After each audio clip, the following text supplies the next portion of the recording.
The Juvenile Justice Work Group is a multidisciplinary group made up of service providers for court-involved and at-risk kids here in Tuscaloosa County, and also University of Alabama faculty and staff. We've been meeting for a couple years now, and this is our big project.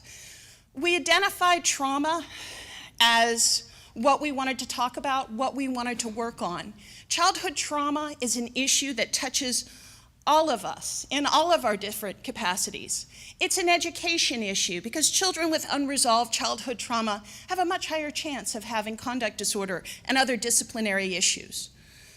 It's a juvenile justice issue because we know children with unresolved trauma sometimes end up in the juvenile justice system. It's a medical health and public health issue because they go on to have a higher chance of cancer, of diabetes, and other chronic health issues. So it's an issue that touches all of us. Last year we talked mostly about awareness. And in reading the comments on the forums, which by the way we do pay attention to, somebody wrote, "We got it, we're aware, now tell us what to do." And that's why the theme this year is innovative trauma interventions for all kinds of kids. We have great speakers today, great breakout sessions. But our first speaker is Representative Chris England. Chris is a graduate of Howard University and the University of Alabama School of Law. He started his career as a deputy district attorney with me at the district attorney's office here in Tuscaloosa before he left to become an associate city attorney. He was elected to the Alabama House of Representatives in 2006. And I'm just gonna stop here and be honest, I'm a big fan. Chris has made a real name for himself as a common sense voice in the legislature, and let's be honest, we needed that. Whether it's his work on the Judiciary Committee, taking a wayward governor to task, his advocate for accountability and ethics, or the urging that he's done for the legislator to work on the opioid crisis. Chris has been our voice in Montgomery. If you're not following him on Facebook, you are missing out. He posts legislative agendas, he engages with his constituents and the rest of us. He asks questions, he answers questions, and he's demystified the legislature for a lot of us. So with that, I'm honored to welcome Chris England to the stage.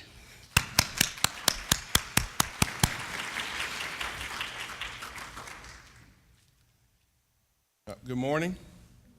Can everybody hear me? Can everybody hear me? Yes.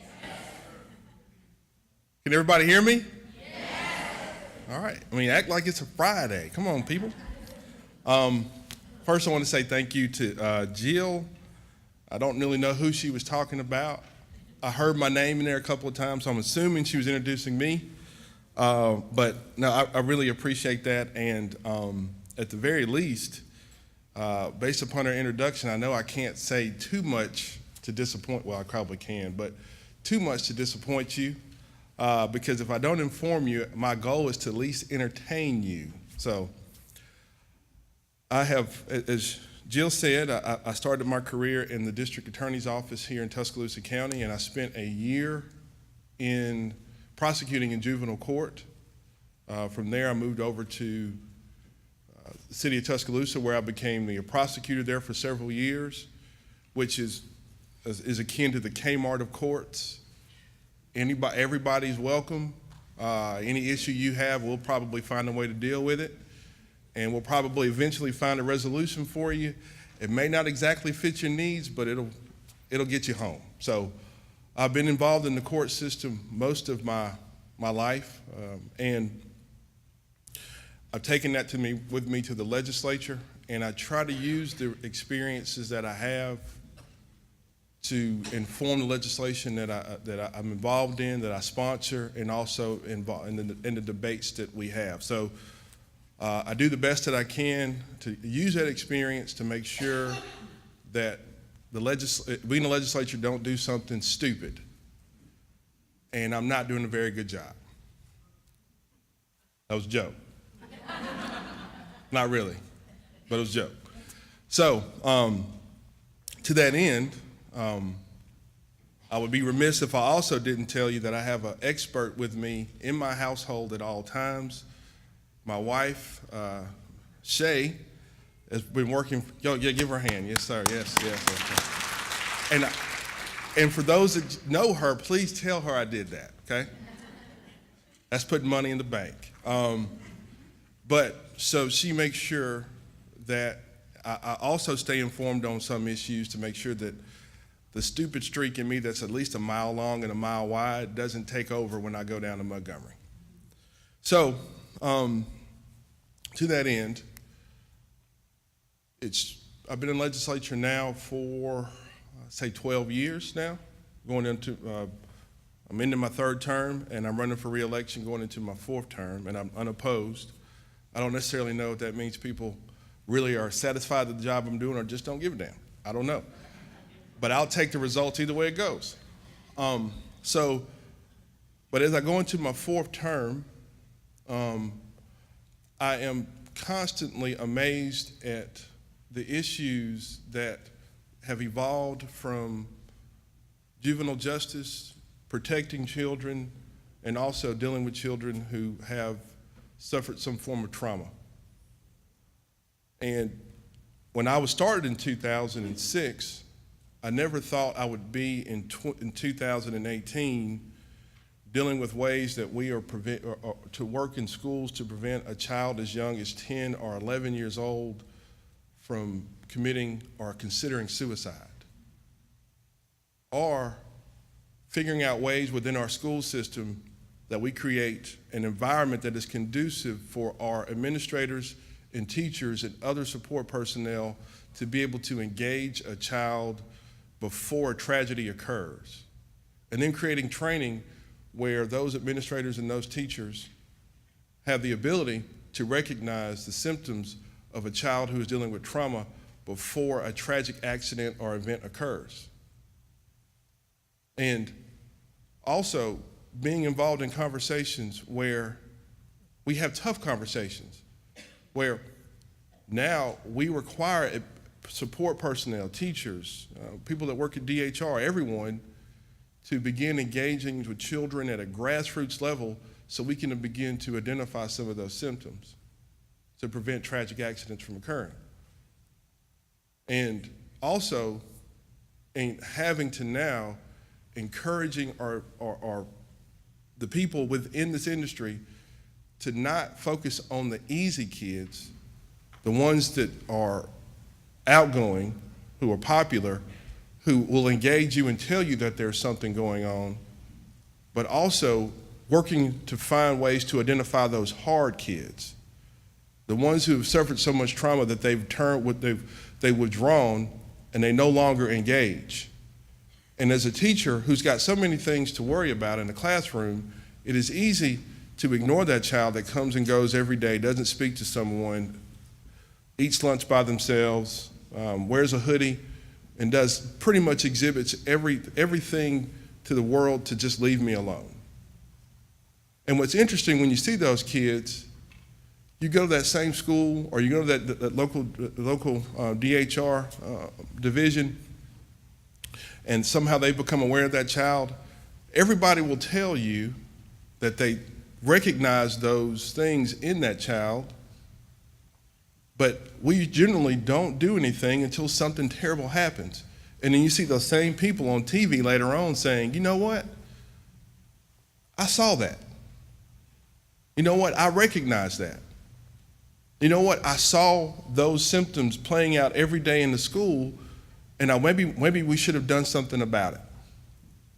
So, as a legislator, I think it's my responsibility to use whatever tools that I have, including those in state and creating new state laws that empower you to go engage that child at their most basic level, so you can identify those issues before they become a significant problem. Now, one of the things that I've been focused on in the legislature my entire career is mental health. And you know, mental health nowadays becomes a scapegoat for just about everything. If a problem occurs, the first thing we say is we got to put more money in mental health. If something happens in the school system where a child it has a gun, or or they find a gun on a child, they automatically turn to the old go-to is now we got to deal with mental health. Something's wrong with mental health. But have you ever seen anybody on my level actually do anything to engage the mental health system and try to fix it? It's okay, you can tell the truth. Nothing, okay? We don't do anything. And this, quite honestly, the way we treat mental illnesses and mental health consumers in the state of Alabama is criminal. It absolutely is.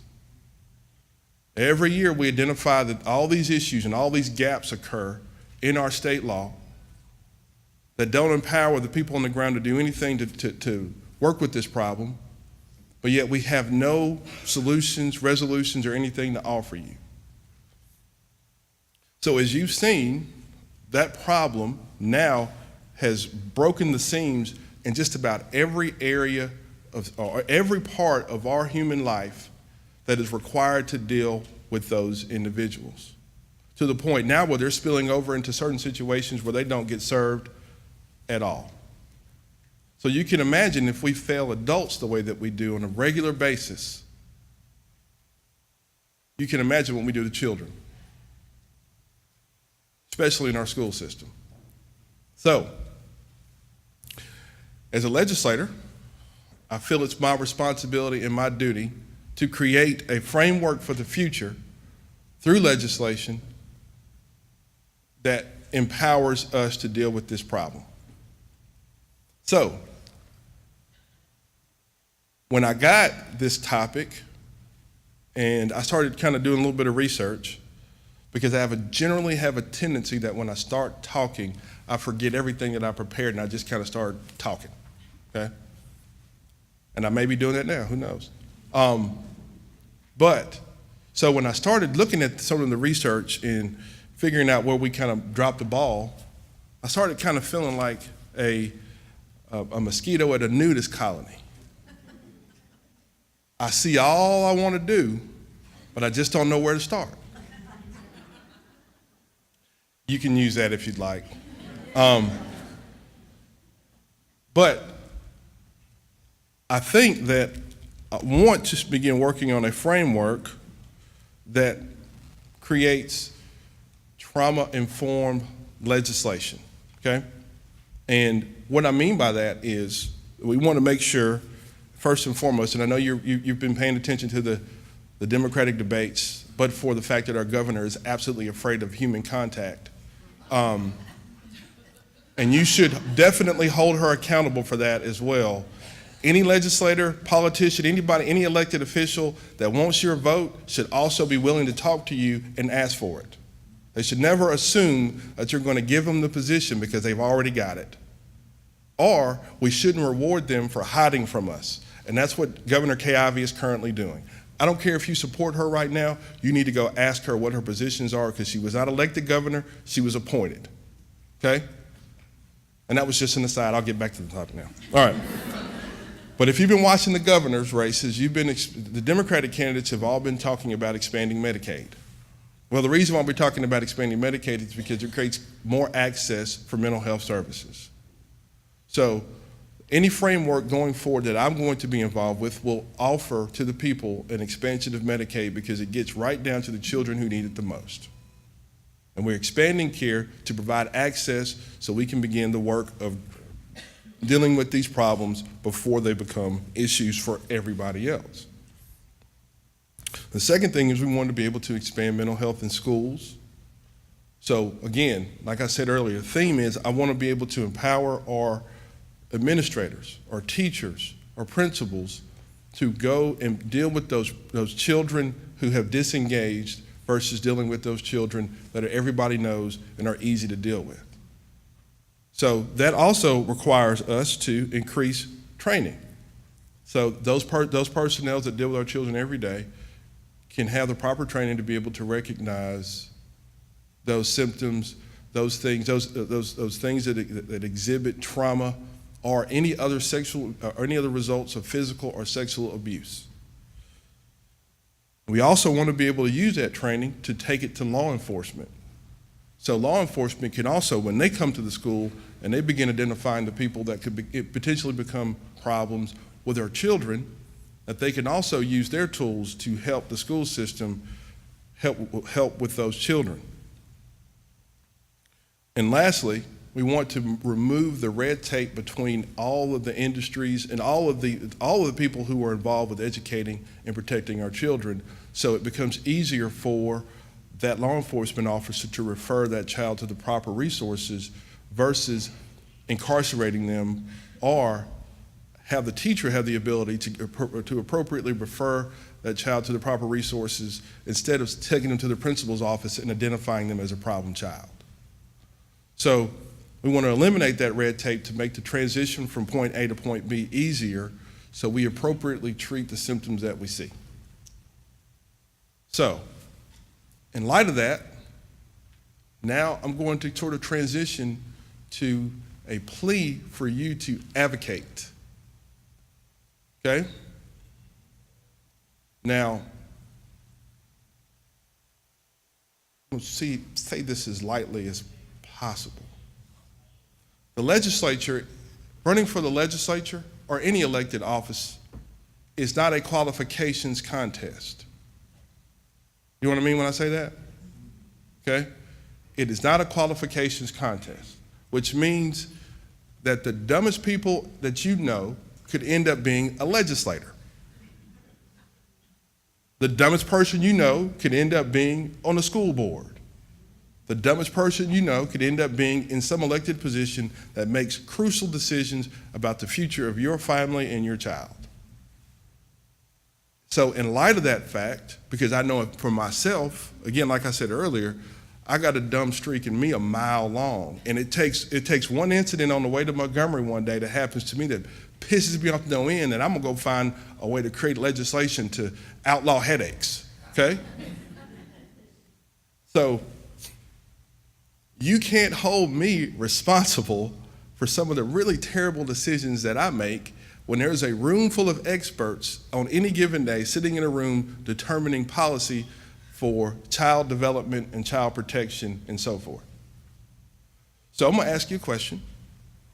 So how many people in this room know, and you don't have to raise your hand, you can if you want to, but how many people in this room know their legislator, their senator, their representative, and knows them well enough that when something ridiculous happens, or you recognize that an idea in that incubator is getting ready to shoot out like a Scud missile, you can stop it and say, hold on, man, that's pretty stupid. And let me tell you why. Sounds good on paper, but practically we can't use it. Now, personally, I have hundreds of people that have my number, my cell phone number, that constantly tell me that y'all are getting ready to do something stupid. I wouldn't do that. But I want to make sure that you have the same relationship with your elected official, so they are informed about the issue, one, and two, you may be the person that stands between us and something really ridiculous happening, okay? So I'll give you several examples. We worked on a bill this session that sought to reform the Juvenile Justice Act. Anybody aware of that? Okay? We worked on it all session. And the idea behind it was, one, we were tired of we were over-incarcerating children, and two, we wanted to use that money from removing children out of those situations and use that money to create out-of-home placements near where that child is from. It's no secret, Alabama is broke. We have no money. And the money that we do have is tied up in earmarks, so we don't even have any real control over where it's spent. So as a result of that, the major metropolitan areas in the state, Huntsville, Birmingham, Tuscaloosa, Montgomery, and Mobile, have resources, and the counties that are closest to those cities have the ability to use those resources. But as Alabama is, Alabama does. And there are a number of places in the state that don't have any resources at all. So, as a response to the lack of resources, you can imagine what happens in juvenile courts every day. Because there's nothing they can use locally, they end up placing the child in DYS custody, and the same song and dance goes on. That child stays in DYS custody for an inordinate amount of time in a desperate search for services until they eventually age out, and the issue that got them involved in the system in the first place is ultimately never addressed. So we end up turning a juvenile delinquent into an adult criminal. So, but what I'm trying to identify for you, though, is the number of professionals in this room who all are intimately aware of the system weren't necessarily involved in that conversation. You know who was driving that conversation? An organization called Pew Charitable Trust. It is an organization that is not here. They're from out of state. They looked at our numbers on paper and decided that we had a problem, and here they're going to come offer free help to us. So we spent half of the session making sure that we informed them that we are not Georgia, we are not Texas, we are not North Carolina, we are Alabama, and our problems are unique and separate from the rest of the country. But those voices of the outsiders should be drowned out by the voices of the people in this room to make sure that our Alabama children and the people who are aware of the issues that impact us are the people who are informing our discussion and ultimately creating the laws that govern us. Now, I'm going to tell you something that probably will scare the pants off of you. But there are 140 legislators. Of that 140, 105 of them are 105 of us are House members, and we are all one-stop shops. You look at a congressperson, and they've got 7 people scurrying around them because they do policy research for them. They answer phone calls, emails, text messages, whatever is necessary for that congressman to function. Me, I'm responsible for everything that I do. That means text messages, emails, phone calls, meetings, bills, reading bills, understanding bills, legislation falls on me. And if I don't do it, then you see the results of what you get. So there is no red tape between you and a legislator. 9 times out of 10, it's just a matter of you picking up a phone and making a phone call saying, I need to meet with you because I just read this juvenile justice bill and it looks like a space alien wrote it. So I'm begging you to get involved and help inform our discussions so we can create better legislation. Now, again, there's a number of practitioners in this room, and I've got a few more minutes. There's a number of practitioners in this room, and I'll give you another example of where your voice needs to be heard in this system. Because right now, in the state of Alabama, I'm pretty sure all of you know that if an 18-year-old is involved in the system, and their first contact with our juvenile justice system is when they're 18 years old, that there is a massive gap between 17 and 19 where that 18-year-old has no services. Am I right? Okay. How long has that problem existed? Forever, right?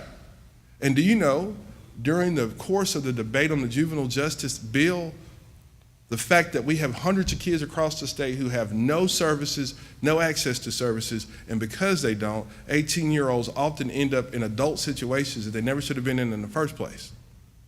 So if an 18-year-old is homeless, what do you do? What do you do with them? Jill's gave me a 5-minute sign. Are you going to start playing the music on me? Probably not. Okay, all right. But so what do we do with an 18-year-old that's homeless? Right? What do we do with a child or 18-year-old that has issues at school? So you know what ends up happening to the 18-year-old? Because they can't go back to the juvenile system? end up in the adult system, they get arrested, they end up going to jail, or they end up putting in a homeless shelter with adults. Now that is a problem that just about every practitioner in the state of Alabama is aware of. But when it was brought up in 2018 during the juvenile justice debate, no legislator in that room was aware of that problem. Not one. And you can't blame us, because we're a bunch of dummies. The people who are responsible for informing our discussion and making sure that issues are addressed are sitting in this room. So the fact that we don't offer services to 18-year-olds who don't have a history in the system isn't on the legislature as much as it is on the people who are responsible for taking care of those kids.